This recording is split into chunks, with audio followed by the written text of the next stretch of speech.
sommes heureux ce matin d'être là au-devant de vous. Et nous bénissons le Seigneur qui nous donne cette opportunité d'être là ce soir et ce matin plutôt et de pouvoir partager la parole de Dieu avec vous. Je vais introduire ce message par un témoignage authentique que j'ai vécu hier autour de 20 heures.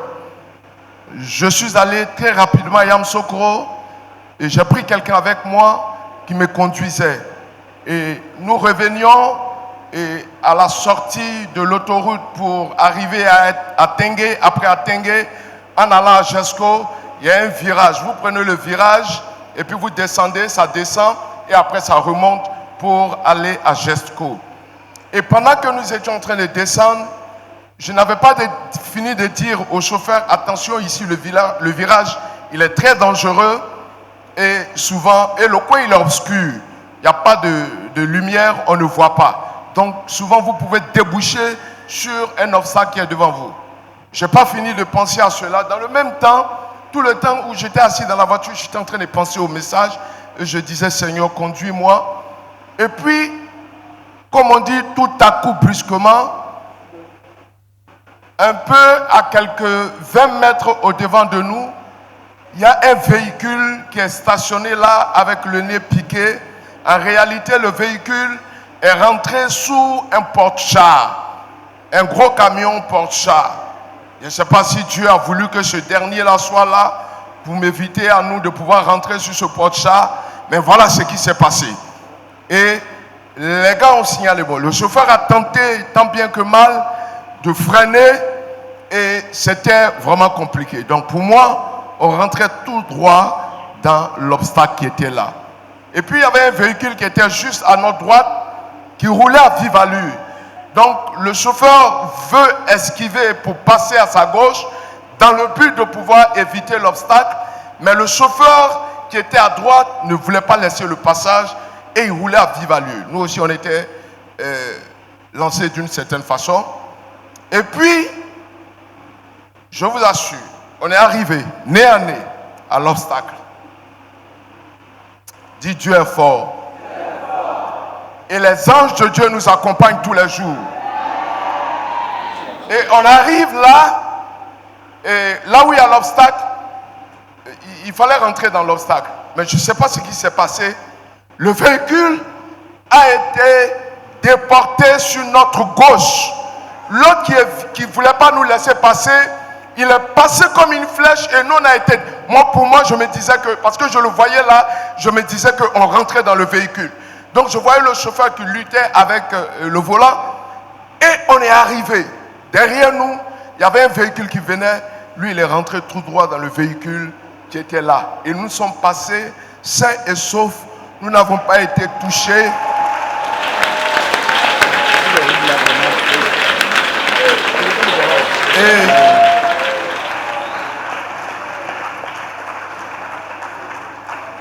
Et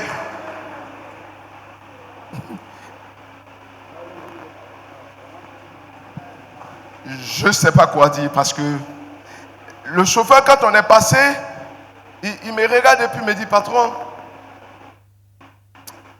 est-ce que c'est pas les offrandes que tu fais ou bien souvent, quand on a un petit souci, tu nous donnes un peu d'argent, tu nous aides et tout ça. Et si c'est pas ça que Dieu a fait qu'on a évité l'accident. Parce que lui-même, il a commencé à être troublé maintenant, après qu'on soit passé et qu'il n'y a plus d'accident. Il était maintenant troublé, il remuait sa tête. Et je lui ai dit, mon ami, Dieu est avec nous.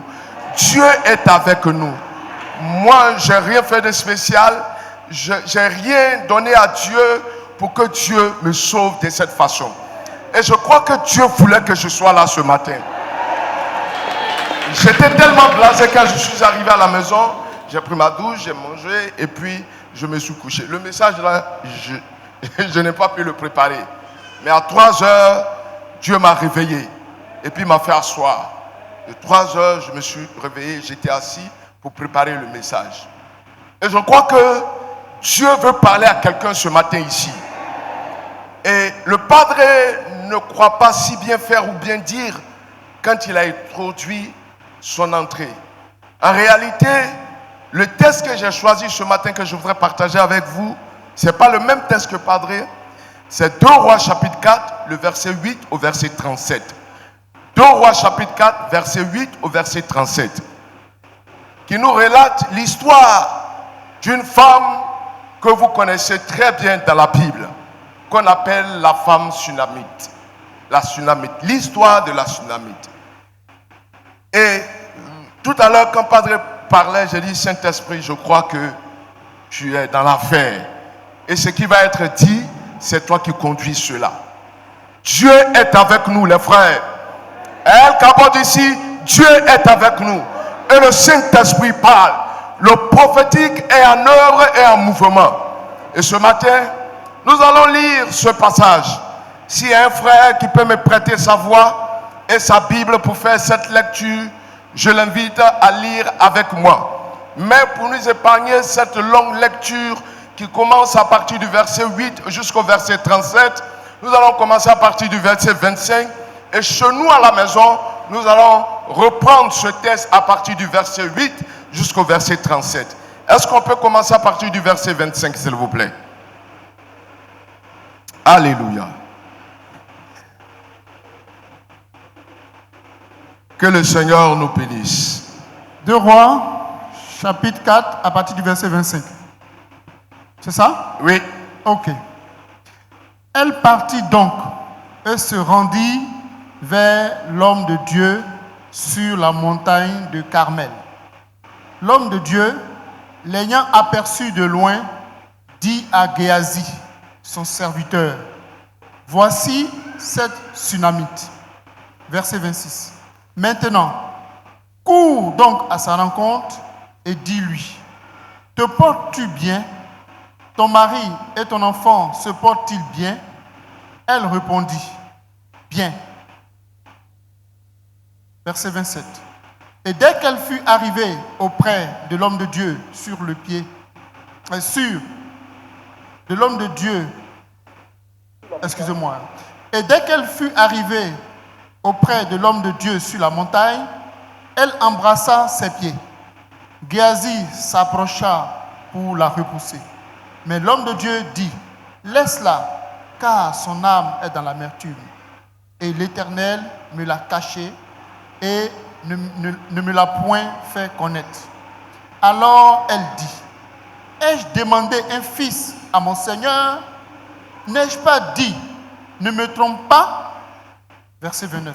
Et Élisée dit à Géasi, « Saint-Terrain, prends mon bâton dans ta main et pars.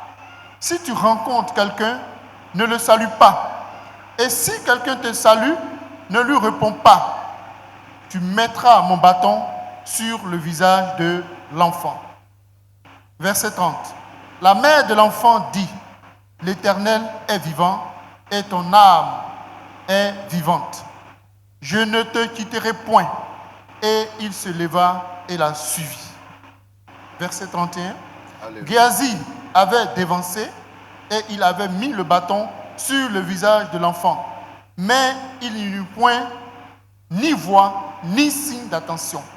Il s'en retourna à la rencontre d'Élisée et lui rapporta la chose en disant, « L'enfant ne s'est point réveillé. » Lorsque Élisée arriva dans la maison, voici l'enfant était mort, couché sur son lit.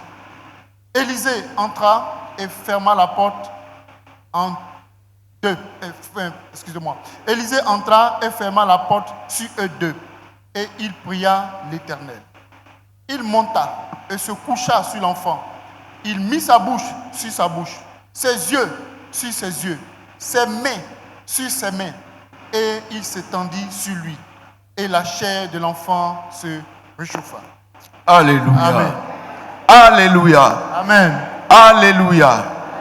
La chair de l'enfant se réchauffa et Élisée appela Géasi et dit, « Appelle cette Sunamite. » Géasi l'appela et elle vint vers Élisée qui dit, « Prends ton fils. » Elle alla se jeter à ses pieds et se prosterna contre terre et elle prit son fils. Alléluia. J'aime bien la partie où on dit que l'enfant éternua. Dans ce culte, et à compter de ces jours qui sont devant nous, avant la fin du mois, quelqu'un va éternuer. Je dis quelqu'un va éternuer. Tu vas éternuer parce que des choses ont été comprimées au-dedans de toi. Des choses ont été emmagasinées au-dedans de toi. Moi, je me souviens quand on était très petit, on allait en vacances chez notre grand-maman, notre grand-mère, et elle avait un petit caillou avec des poivres noirs et un petit bois. Elle écrasait, elle prenait du coton qu'elle imbibait avec de l'eau et puis elle te mettait ça dans les narines. Mais tu vas éternuer. Ce matin, quelqu'un va éternuer comme jamais il n'a éternué. Et puis quand on éternuait, il y avait des choses bizarres qui sortaient de nos narines. Elle dit ça c'était dans ta tête et ça sort. Vous voyez des choses bizarres qui sortent de tes narines et tu éternues jusqu'à ce que tu finisses. Quelqu'un va éternuer dans ce culte. Quelqu'un va éternuer avant la fin du mois. Parce que les choses que l'ennemi a comprimées au-dedans de toi doivent sortir, doivent te libérer. Tout ce qui est maladie, tout ce qui est situation compliquée, ce que le diable t'a volé est emmagasiné au-dedans de toi, tu ne peux pas t'exprimer, tu ne peux pas faire sortir cela. Ta destinée est hypothéquée. Mais ce matin, Dieu veut te libérer. Je suis là ce matin pour dire à quelqu'un qui est aux abois que le Seigneur va te libérer. Il va te libérer dans ce culte et tu ne repartiras pas comme tu es venu. Alléluia. Le thème que nous nous proposons de nous apporter, c'est quelqu'un a provoqué le ciel. Quelqu'un a provoqué le ciel. Et je voudrais que dans ce culte, quelqu'un provoque le ciel. Je voudrais que dans ce culte, au sortir de ce culte, que quelqu'un provoque le ciel. Quelqu'un pose des actes qui vont déranger le ciel, des actes qui vont mettre le ciel en mouvement. C'est ce que je souhaite pour quelqu'un et pour moi-même également. Si quelqu'un a compris cela, qu'il dise Amen. Qu'il dise Amen. Je souhaite que tu provoques le ciel. Tu vas me poser la question de savoir, jeune frère, comment puis-je provoquer le ciel? Si tu es attentif et tu me suis très bien, au cours de ce message, tu comprendras qu'il y a quelqu'un qui a provoqué le ciel et qui t'invite toi aussi, à son exemple, à provoquer le ciel. Alléluia. Alléluia. Bien-aimés, dans l'église où nous sommes et dans la vie sociale, nous voyons plusieurs frères et plusieurs sœurs qui apparemment se portent bien. Ce matin, nous sommes tous bien endimanchés, bien habillés, coquettement maquillés et bien mis avec nos plus beaux vêtements et plus belles chaussures. Mais laissez-moi vous dire, dans cette beauté et dans cette image apparente, il y a des gens qui sont assis là et qui pleurent au-dedans d'eux-mêmes, qui sont consumés par la douleur, qui sont consumés par les problèmes, dont le cœur est éteint à cause des difficultés de la vie. La dernière fois, j'expliquais à des frères ici, à une des réunions matinales de prière du dimanche, j'ai dit, il y a des frères, vous les voyez comme ça, ils viennent à l'église, mais en réalité, ce sont des gens qui disent, je vais faire mon dernier culte et je vais mourir. Je vais pour finir mon dernier culte. Des gens disent, est-ce que mourir n'est pas mieux? Tellement les problèmes sont sur notre vie, les problèmes nous accablent, nous assaillent. Ce matin, vous voyez, nous tous, nous sommes assis là. Des gens sont venus avec de belles voitures. Des gens habitent de belles maisons. Mais Dieu seul sait la souffrance de quelqu'un dans ce culte. Et ce matin, mon désir, c'est que le fardeau qui a été déposé sur la vie de quelqu'un, si Jésus, si nous avons fêté la commémoration de la résurrection de Jésus, ces temps-ci, si Jésus a ressuscité, cette bloc de pierre va être ôté, va être enlevé sur la vie de quelqu'un. Et quelqu'un sortira de la tombe de laquelle l'on l'a déposé. Et nous voulons dire à quelqu'un, tu partiras de ce culte en chantant des chants de joie, en bénissant le Seigneur, en rendant gloire à Dieu. Dieu va essuyer tes larmes. Nous sommes là ce matin pour dénoncer les œuvres sataniques et maléfiques de notre ennemi commun, l'accusateur des frères, qui est là jour et nuit sans cesse pour nous martyriser, pour nous attaquer. Et Dieu ce matin va faire rendre compte à Satan et à ses agents qui nous martyrisent. Frère, sœur, je pense que tu es à la bonne adresse. Le fait que tu sois El Kabod n'est pas un hasard. Le temps de Dieu a sonné pour toi, pour que tu rentres dans cette nouvelle saison dont Padre nous a parlé. Tu rentreras dans une saison nouvelle au cours de ce mois et au cours de cette année. Personne ne sera épargné par la grâce, les bénédictions, la bonté de Dieu qui va se déverser sur nos vies.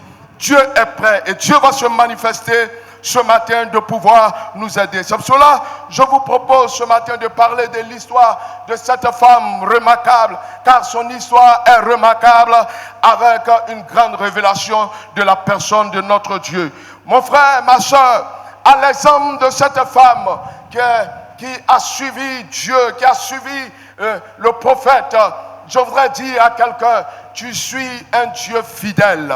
Le Dieu pourvoyeur, le Dieu qui ne ment pas. Ce qu'il a déclaré sur ta vie, ce qu'il a dit sur ta vie, qu'il donne, qu'il neige, qu'il vente, que le feu sorte de je ne sais où, tu ne mourras pas avant ton temps.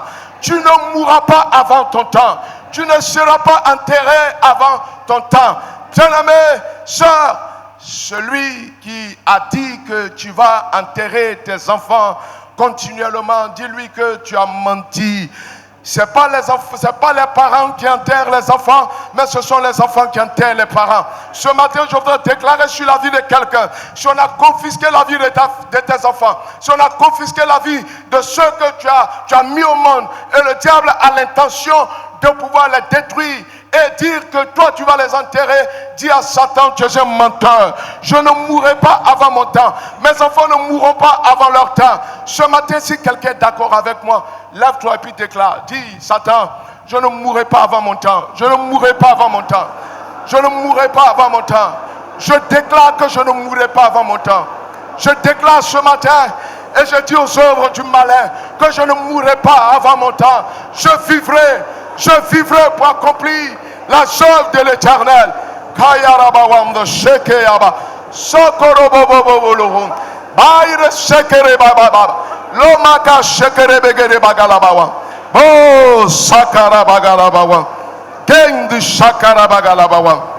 Alléluia. Veuillez vous asseoir. Prince et princesse de l'Éternel, que la grâce de Dieu demeure sur vos vies. Alléluia. Ton miracle ne mourra pas. On a prophétisé sur toi. On t'a dit des choses. On t'a annoncé les oracles de l'Éternel. Ce que Dieu se prépare à faire dans ta vie. Mais la réalité, quand tu regardes aujourd'hui, c'est comme si ce qui avait été dit n'était pas vrai. Vous allez le voir au cours de cette histoire que nous venons de lire. La femme, elle dit à l'homme de Dieu, s'il te plaît, là où je suis, laisse-moi tranquille. Je n'ai pas besoin de prophétie. Je n'ai pas besoin d'entendre quelque chose. Des hommes sont passés ici. Plusieurs personnes ont prophétisé sur ma vie. On dit des choses. Mais je réalise au jour d'aujourd'hui que ces choses-là, bon nombre ne se sont pas accomplies dans ma vie. Elle s'est dit que ce n'est pas de Dieu. Elle s'est dit qu'on m'a trompé. S'il te plaît, je préfère que tu te taises, que tu ne dises pas quelque chose. Voilà ce qu'elle a dit à l'homme de Dieu. Quelque part dans le texte que nous avons lu. Il a dit dans le texte que nous avons vu que cette femme était une femme de distinction. Ça veut dire que ce n'était pas n'importe quelle femme. C'était une femme de distinction. Ça veut dire que socialement parlant, cette femme, comme on le dit en Côte d'Ivoire ici, elle avait un peu. C'était une femme quand même qui était nantie. C'était une femme qui avait quelque chose dans sa maison. C'était une femme de distinction. Une femme qui avait pratiquement tout. Certainement qu'elle avait des voitures. Si à cette époque il y avait des voitures, elle avait une très belle maison. Mais, au verset 8, quand vous lisez, il a dit que elle était une femme de distinction. Mais, que quelqu'un dise, mais, il manquait quelque chose à cette femme. Cette femme avait les entrailles fermées. Ses entrailles étaient fermées. En dépit de tout ce qu'elle pouvait posséder, en dépit de tout ce qu'elle pouvait avoir, ses entrailles étaient fermées. Et je la vois jour et nuit en train de pleurer, en train de dire, Seigneur, quand est-ce que tu vas te souvenir de moi? Quand est-ce que tu vas me faire grâce? Nous sommes dans l'année du bonheur et de la grâce. Et Seigneur, quand est-ce que tu vas te rappeler de moi? Elle pleure le matin, à midi, le soir, la nuit. À minuit, elle se réveille pour prier. Elle se rappelle de toutes les situations compliquées qu'elle vit et elle se met à pleurer jusqu'au petit matin. Si vous allez dans le lit de cette femme, je sais d'imager, je n'étais pas là-bas. Si vous allez dans le lit de cette femme, vous allez voir que son lit était complètement mouillé. Mouillé de larmes, mouillé de chagrin. Parce que quelque chose manquait à cette femme. Et cette femme, quand vous lisez à partir du verset 8, cette femme de distinction, vous vous rendez compte que, en dépit de tout ce qu'elle pouvait posséder, il lui manquait quelque chose dans sa vie. Bien-aimés, des frères sont là, des sœurs sont là, et vous les voyez, apparemment, tout va bien, comme je l'ai dit d'entrée de jeu. Mais quand vous regardez dans le fond de leur vie, il leur manque quelque chose. Il leur manque quelque chose. C'est comme si cette personne-là ramait. Elle tournait sur elle-même. C'est comme si elle n'avançait pas. Et le diable les accale.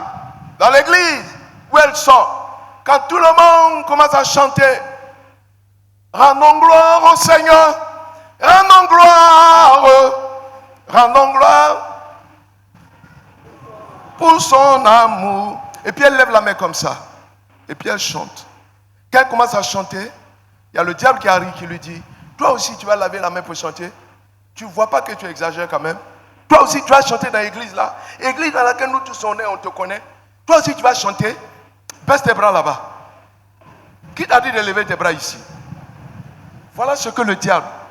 Ça fait un peu rire, mais en réalité c'est la situation que beaucoup vivent. Le malin, le tentateur, le méchant, l'accusateur de frères, il vient et il te dit à ton oreille, il faut te calmer, hein? Il faut te calmer parce que ta situation ne va jamais changer. Ça ne va jamais changer. Arrête de te tromper, de te blaguer. Ça ne va pas changer. Et vite fait, la personne se résigne.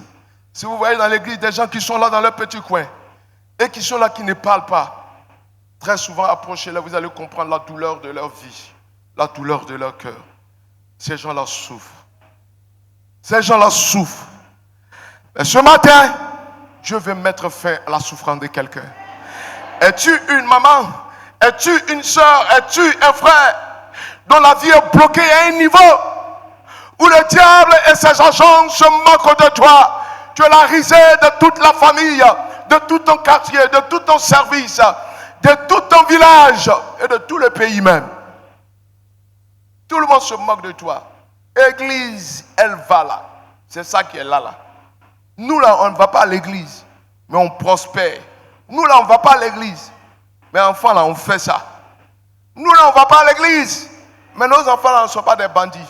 Nous là, on ne va pas à l'église, mais tout va bien chez nous. Voilà le constat triste et amer. Et voilà ce que les gens disent. Et quand tu vois ça, et qu'il y a une soeur qui vient dans l'église, les frères, arrêtons de condamner les gens que nous voyons à l'église, qui sont souvent dans leur petit coin. Vous n'avez pas idée de la souffrance de ces personnes. Et ce matin, je voudrais dire à quelqu'un qui avait l'habitude de condamner les autres, d'arrêter de condamner.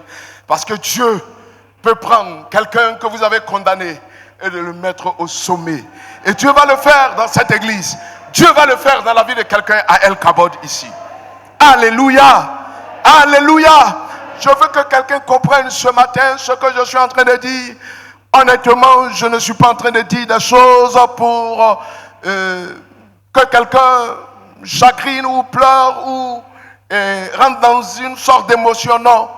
Mais ce que Dieu met dans mon cœur, c'est ce que je veux partager avec vous, les frères. Si tous les chrétiens qui sont soi-disant bien assis, qui n'ont pas de problème, pouvaient s'arrêter un seul instant et puis prendre une soeur, un frère pour dire que mon frère, Qu'est-ce que je peux faire pour t'aider? Est-ce que je peux faire quelque chose pour t'aider? Est-ce que je peux?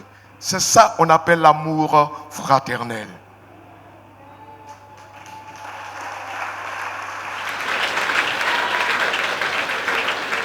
Et je veux que quelqu'un comprenne. Cette femme-là, elle était là et elle souffrait.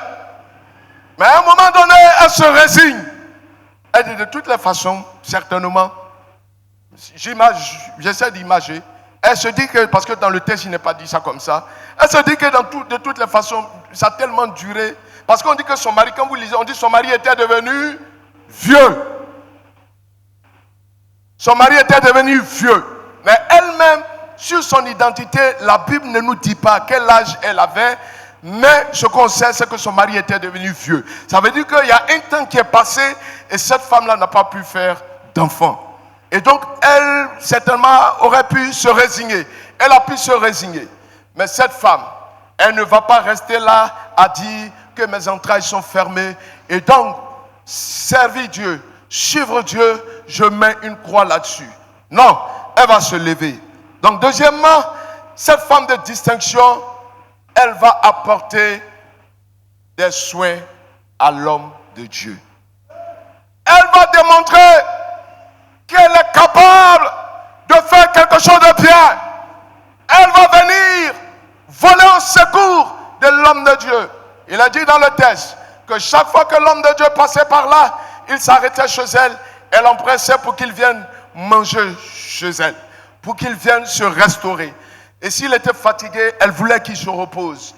Et elle faisait cela tout le temps. Et ça veut dire que cette femme-là, malgré la situation difficile qu'elle vivait, elle avait décidé d'abonder, de continuer dans le service du Seigneur, de continuer dans sa marche. Elle a regardé, elle a dit, c'est pas parce que je n'ai pas un enfant, c'est pas parce que je n'ai pas ci, c'est pas parce que je n'ai pas ça, que je vais m'arrêter en si bon chemin. Le Dieu pourvoyeur interviendra à coup sûr d'un moment à l'autre dans ma vie. Elle a certainement confessé dans son cœur, sans savoir que ce qu'elle disait était hautement prophétique. Et cela allait s'accomplir. Si quelqu'un croit ce que je dis, tu vas acclamer le Seigneur pour dire, Seigneur, je ne veux pas abandonner ton œuvre. En dépit de tout ce qu'il y a comme problème, comme difficulté, ton œuvre, je ne l'abandonnerai pas. Je serai accroché, attaché à ton œuvre. Et cette femme, elle va démontrer toujours au verset 8, elle va démontrer son amour pour le Seigneur, son amour pour l'homme de Dieu. Quand vous lisez le passage, il y a quelque chose qui m'a marqué. C'était la première fois que je voyais cela. Et elle dit à son mari, voici, elle dit à son mari, je sais que cet homme qui passe chez nous est un saint homme. Au verset 9, cet homme qui passe chez nous est un saint homme. Elle avait le discernement. Bien-aimé, ce n'est pas tous les hommes de Dieu après lesquels il faut courir. Parmi eux, les soi-disant qui se font appeler hommes de Dieu qui ne le sont pas en réalité. Les gens l'ont dit en Côte d'Ivoire ici, on les appelle les bonbons pasteurs ou bien pasteurs bonbons. Je ne sais même plus c'est quel terme on utilise. Quelque chose comme ça. Et ces gens-là, ils sont là pour spolier, pour voler, pour dérober, pour arracher, pour soutirer les biens des enfants de Dieu. Pour les tromper, pour éviter que ces personnes-là puissent évoluer. Elle a eu le discernement. C'est pour cela, frère, n'allez pas mettre votre tête sous n'importe qui. Ils vont vous voler. Les gens là, ils voient votre étoile.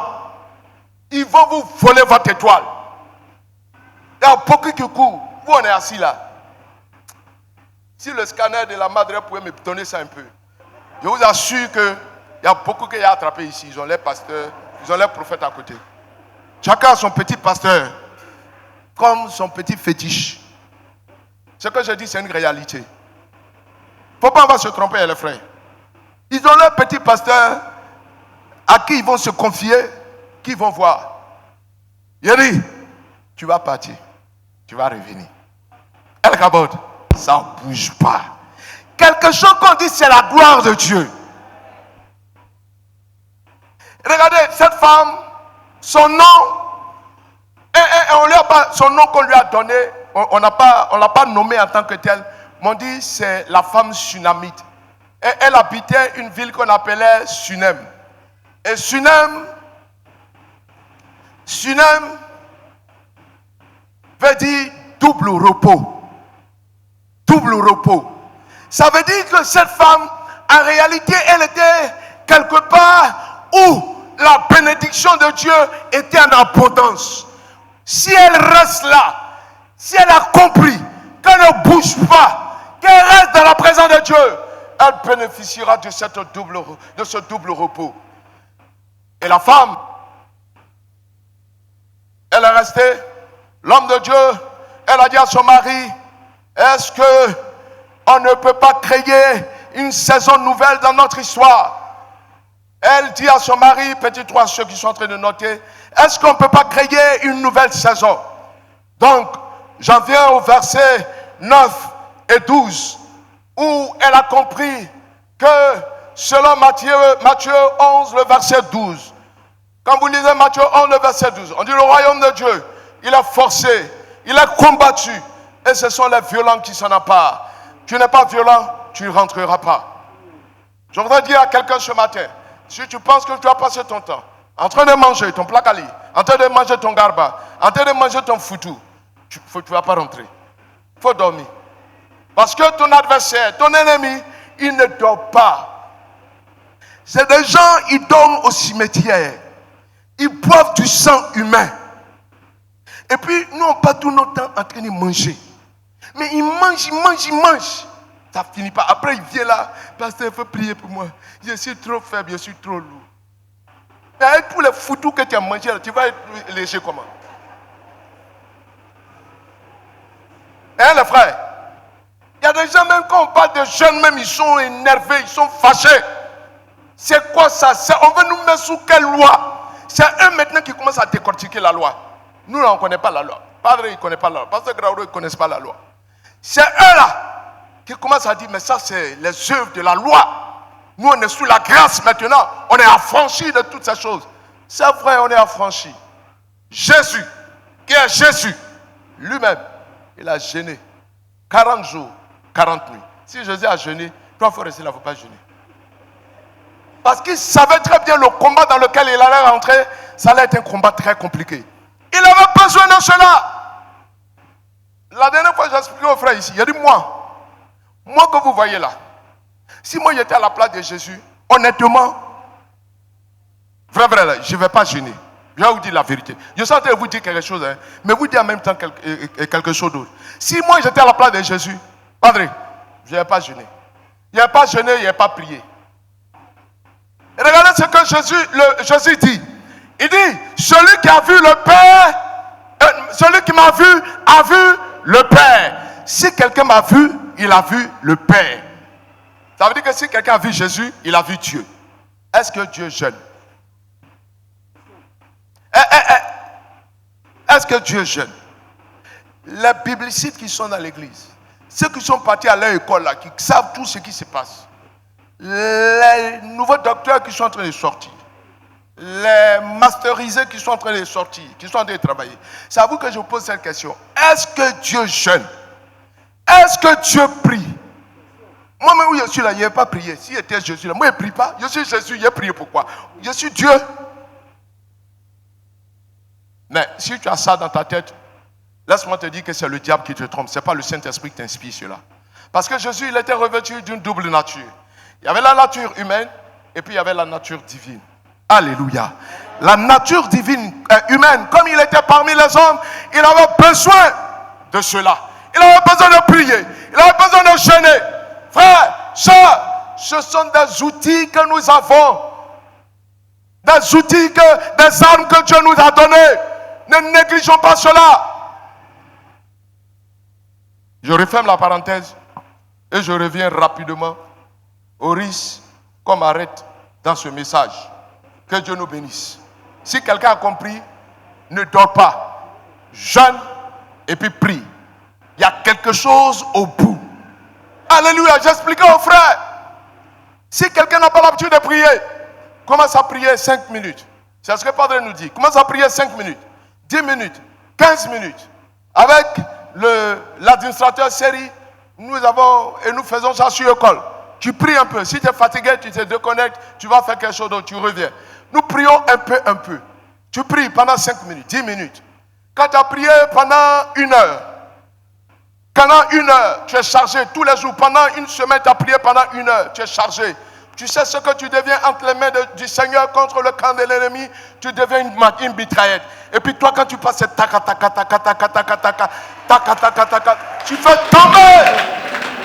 fais tomber. Ça, c'est pendant 1 semaine, 2 semaines. Mais quand tu as prié comme ça pendant 1 mois, pendant 2 mois, pendant 3 mois, pendant 40 jours, tu deviens entre les mains du Seigneur un bazooka. Et puis quand tu tires, ça fait dougou.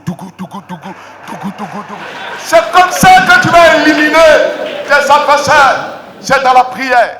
Les frères, ploie les genoux. Si tu ne te mets pas dans la prière, le combat il est rude. Je vis instamment, je vis constamment ces situations. Je vous parle de quelque chose qui est vrai. Vous que Dieu vous réveille plutôt à 1h du matin, à 2h du matin, à 3h du matin pour prier. Réveillez-vous. Si vous êtes réveillé, que vous avez perdu le sommeil, croyez-moi, c'est Dieu qui vous a réveillé. Et dans ce laps de temps, quand vous allez prier, vous allez comprendre des choses qui vont se passer dans le monde spirituel. Parce que ces gens-là, ce n'est pas des enfants de cœur. Ils ne dorment pas. Ils sont prêts à tout. Si quelqu'un a compris ça ce matin, il dit, Seigneur, je vais rentrer dans l'esprit de prière, dans la vie de prière. Alléluia. Alléluia. Alléluia. Que Dieu nous bénisse. Donc, cette femme, elle a compris qu'elle peut créer la saison. Une nouvelle saison. Elle a compris ça. Elle a dit à son mari, au verset 9 et 10, elle a dit à son mari, c'est vrai, ce monsieur, il passe ici. Ce son homme, il passe ici. Nous, on lui donne à manger tous les jours. Mais, s'il te plaît, chérie, on va s'arrêter. Cet homme-là, on va l'établir sur notre maison. On va le mettre au-dessus de nous. Quand tu mets l'homme de Dieu, quand tu mets l'onction de Dieu au-dessus de ta maison, frère, il y a quelque chose qui se passe dans le monde spirituel que tu ne peux pas imaginer. Ce matin, je prie que quelqu'un comprenne cela. Elle a dit à son mari, on va construire une maison. Non satisfaite de ce que nous faisons déjà. On lui donne à manger, mais ce n'est pas suffisant. Il faut que cet homme-là, on lui trouve un logis, qu'on lui trouve un lit, qu'on lui trouve un drap, une table avec une lampe, pour que quand il vienne, quand il a fini de manger, qu'il puisse se réveiller, se reposer tranquillement avant de continuer la route. Voilà quelqu'un qui est rentré dans la vision de Dieu. Elle a saisi l'occasion. Elle a saisi l'occasion. Elle s'est dit, je peux faire un peu plus pour Dieu. Regardez, est-ce que quelqu'un ce matin va s'engager avec moi pour dire, je vais faire comme cette femme. Cette femme, elle a dit, je veux faire un peu plus pour Dieu. Ce que j'ai fait jusque-là, c'était de lui donner à manger. Maintenant, là, j'ai construit une maison où il va habiter, où il va dormir. Quand vous allez lire la suite de l'histoire, vous allez comprendre l'importance de cette affaire-là. Si elle n'avait pas fait cela, certainement que le miracle n'allait pas se produire. Un double miracle n'allait pas se produire. C'est pour ça que, comme la Bible est profonde, hein, les frères. Quand j'ai vu la définition de Shunem, et puis j'ai dit double repos. J'étais là, puis j'ai dit, bon, dans le texte là, quand je regarde, qu'est-ce que ça va me rapporter, qu'est-ce que ça va m'apporter? Ben, effectivement, quand vous laissez le Saint-Esprit vous conduire, cette femme-là, elle a vécu double repos. Vous allez voir plus tard ce que je suis en train de dire. Si j'oublie, rappelez-moi. Et elle s'est dit, je vais aller en eau profonde avec le Seigneur. Je vais avancer dans l'œuvre de Dieu. Je vais aller jusque-là. Il y a eu le FAG. Il y a eu la cotisation diverses pour l'achat du terrain. J'ai donné, j'ai apporté, j'ai cassé ma tirelire, je suis allé à la banque, j'ai vidé mon compte. L'argent que j'avais pour continuer mon commerce, je suis venu le donner à Dieu. Et là, je n'ai plus grand-chose. Et la femme dit, je ne suis pas satisfaite de ce que j'ai fait jusque-là. Est-ce que dans cette assemblée, on peut trouver ce matin quelqu'un qui va dire, je ne suis pas encore satisfaite. Je ne suis pas encore satisfait. Est-ce qu'il y a quelqu'un pour dire ça?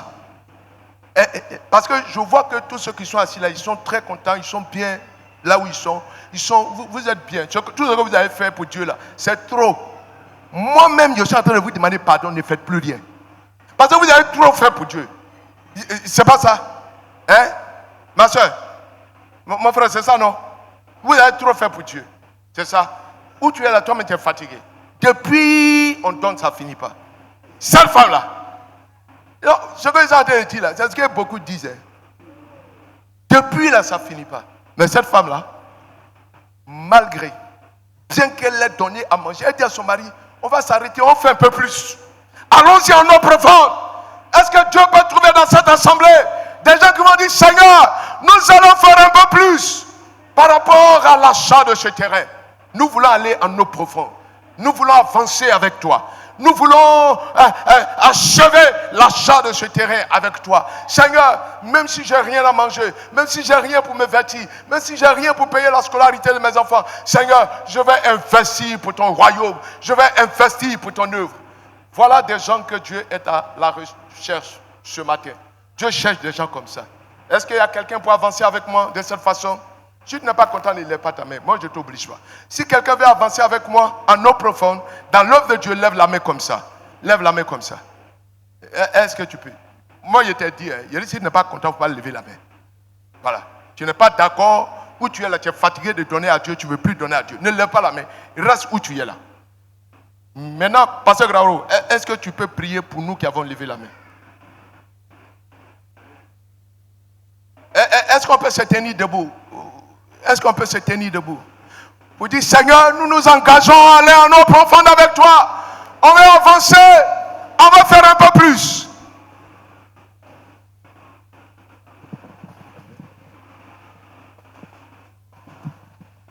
Père, merci, car tu es le Dieu qui parle. C'est poussé par le Saint-Esprit que ton serviteur a lancé cet appel pour nous encourager à aller en l'eau profonde avec toi.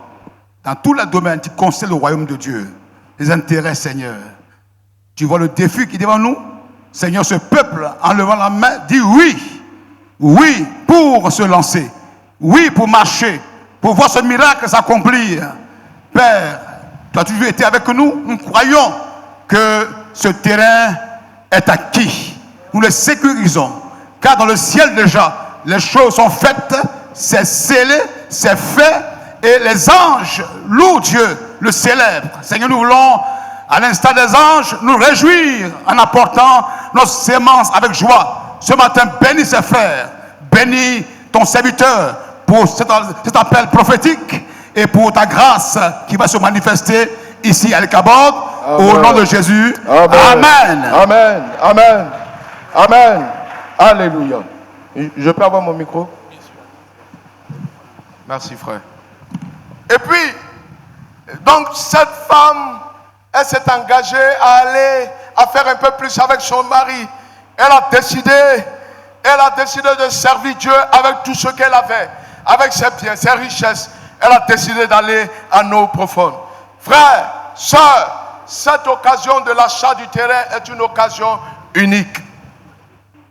Pasteur Graro, est-ce que vous savez que le terrain qu'on va acheter là, c'est une occasion unique? Ça ne va pas se répéter 2 fois dans la vie de quelqu'un. Ce terrain là. Vous-même, regardez un peu cette affaire de terrain. Je me souviens que quand les gens là, ils ont commencé à construire ici, on était là. Et puis déjà, avec Padre, le pasteur Koua et tous les autres frères qui étaient là, on a commencé à dire, sur ce terrain-là, on peut l'avoir un jour pour nous. Si on peut avoir même l'immeuble, nous on voulait prendre l'immeuble même. C'était notre prière. Mais on ne savait pas que l'immeuble-là avait des problèmes. Dieu, pour nous montrer que dans cette prière que nous faisions, il est dedans, Dieu va permettre que... Moi je pense... moi je pense, mais je n'ai pas dit ça fort. Moi je pense que cette affaire de fissure qu'elle est venue dans le terrain, Dieu lui-même il est dedans. Dieu même est dedans. C'est trop bizarre. Si vous voyez ce que les gens là, ils ont mis dans le sol, et qu'on vous dit que l'immeuble là va tomber, vous ne pouvez pas croire. Donc sur cette base-là déjà, je pense que Dieu est dans notre affaire. Donc ce terrain-là, on ne doit pas le rater. Il ne faut pas le rater. C'est une occasion unique. Cette femme-là, Elle a dit, si je ne saisis pas cette occasion, peut-être qu'il y a un miracle que Dieu prépare en l'air. Je vais rater ce miracle-là. Alléluia. Alléluia. Et donc, il y a une chambre haute qui va être établie au-dessus de leur maison pour pouvoir désormais permettre à l'homme de Dieu de se reposer, de méditer, de prier et de chercher la face de Dieu quand il aura fini de manger lors de son passage ici. Alléluia. Alléluia. Au verset 13 et 14, Dieu va envoyer un ange. Allez voir cette femme. Et il dit à la personne de Géasi, moi j'appelle Géasi un ange de Dieu. L'homme de Dieu lui dit, regarde cette femme-là, elle est en train de venir, mais tel que je vois son visage, elle doit avoir des problèmes. Géasi court, il va vers cette femme-là, et la femme, elle a marché jusqu'à ce qu'elle arrive auprès de l'homme de Dieu. Elle dit à l'homme de Dieu, il était bien dit qu'il ne faut pas me mentir. Parce que l'homme de Dieu, quand on lui faisait la promesse qu'elle allait avoir un enfant, il lui a dit, il était bien dit qu'il ne faut pas me mentir. Et si tu me mens, c'est toi-même qui vas prendre les pots cassés. Et finalement, l'enfant est né, et puis l'enfant va mourir. Parce que quand elle a fini cela, l'homme de Dieu a envoyé Géasi premièrement. Allez vérifier dans cette maison s'il y avait quelque chose dont la femme avait besoin. Ce matin, pendant que j'ai le micro, parce que ce qu'il va dire là, si elle dépose le micro tout de suite, ça ne va pas se passer. Donc si vous voulez que ça se passe, permettez que j'attrape le micro un peu encore. Que Dieu vous bénisse. Alléluia. Et donc, elle a dit, Géasi allait voir la femme. Et il allait regarder, il a checké, il s'est rendu compte que dans cette maison-là, on ne casse pas les verres, on ne casse pas les assiettes. Il n'y a rien qui se garde dans la maison. Il n'y a pas quelqu'un qui a pris bic pour écrire sur les fauteuils. Il n'y a pas quelqu'un qui a déchiré les rideaux. Et puis il a couru, il est revenu vers le maître pour lui dire, grand maître, dans cette maison-là, il n'y a rien de tout ce que je viens de citer là. Il n'y a pas enfant pour casser les verres, pour casser les assiettes, pour déchirer, pour écrire sur les murs, pour déchirer les rideaux, pour écrire dans les fauteuils. Parce que je vois souvent la madre en train de se battre avec ces gens-là. Ils ont écrit ici, ils ont déchiré là. Et c'est comme ça que l'homme de Dieu va se rendre compte qu'elle n'avait pas d'enfant. Et il dira à cette femme, à cette même époque, j'ai dit à cette même époque, à cette même époque, à cette même époque, tu enfanteras. J'annonce à quelqu'un ce matin qu'à cette époque, l'année prochaine, tu vas te tenir ici pour annoncer un témoignage. Tu vas annoncer un témoignage. À cause de ce que tu as dit, je veux faire un peu plus avec Dieu. Il y a ton témoignage qui court vers toi. Et donc, il a dépêché son ange. Dieu a dépêché Géasi. Élisée a dépêché Géasi rapidement pour prendre l'information afin de pouvoir prononcer la bénédiction. Les Géasi sont dans l'église. Les gens comme les Abel. Souvent, ce sont eux que le Padre envoie rapidement pour aller vérifier. Et ça, c'est une bonne chose. Est-ce qu'on peut acclamer le Seigneur pour notre frère? C'est eux.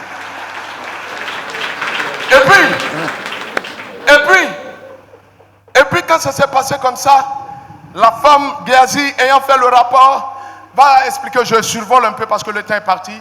Il revient pour dire, après quand la femme est revenue, il a dit, la femme, elle s'est mise là devant, et puis Géasi est parti l'enlever pour lui dire de partir. Merci ancien, que le Seigneur te bénisse.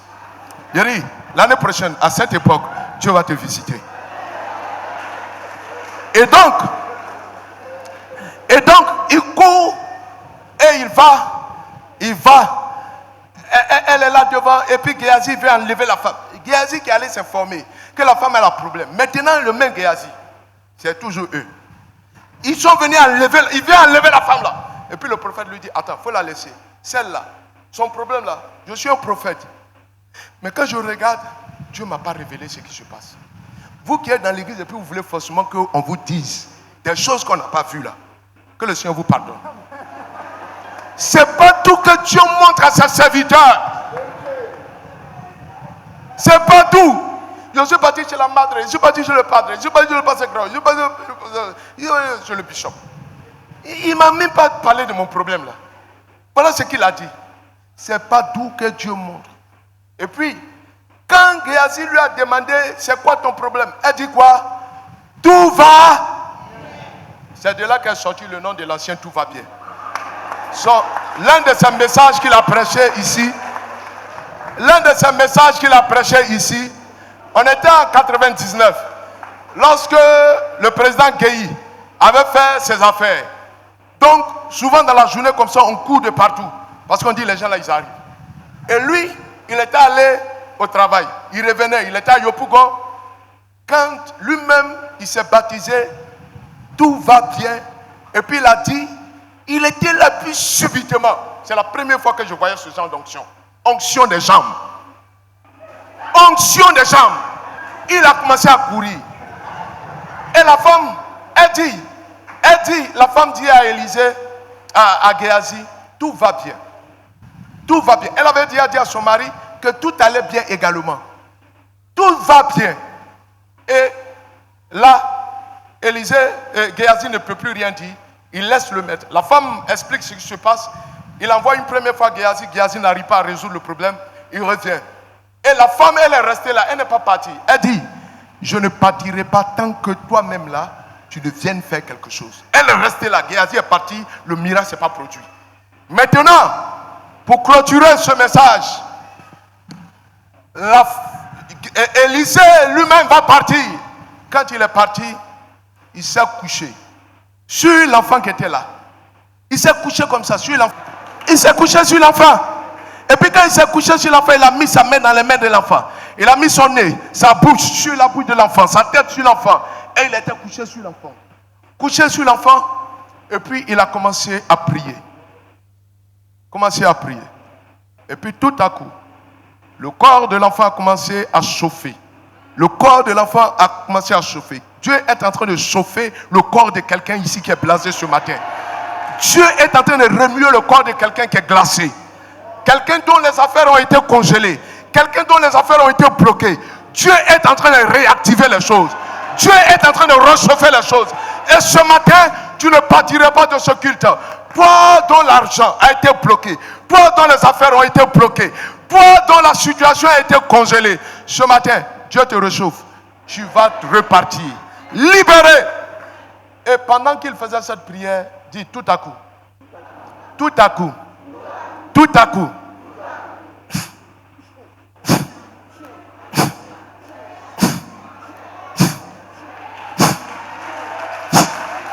Cette fois, l'enfant est éternué. Des problèmes qui ont été bloqués. Cette fois, Dieu va te sortir de là. À cause de ce que tu as décidé d'aller à l'eau profonde. Que Dieu te bénisse, mon frère. Que Dieu te bénisse, ma soeur. Tu vas éternuer. Que Dieu te bénisse. Que la grâce de Dieu soit sur toi.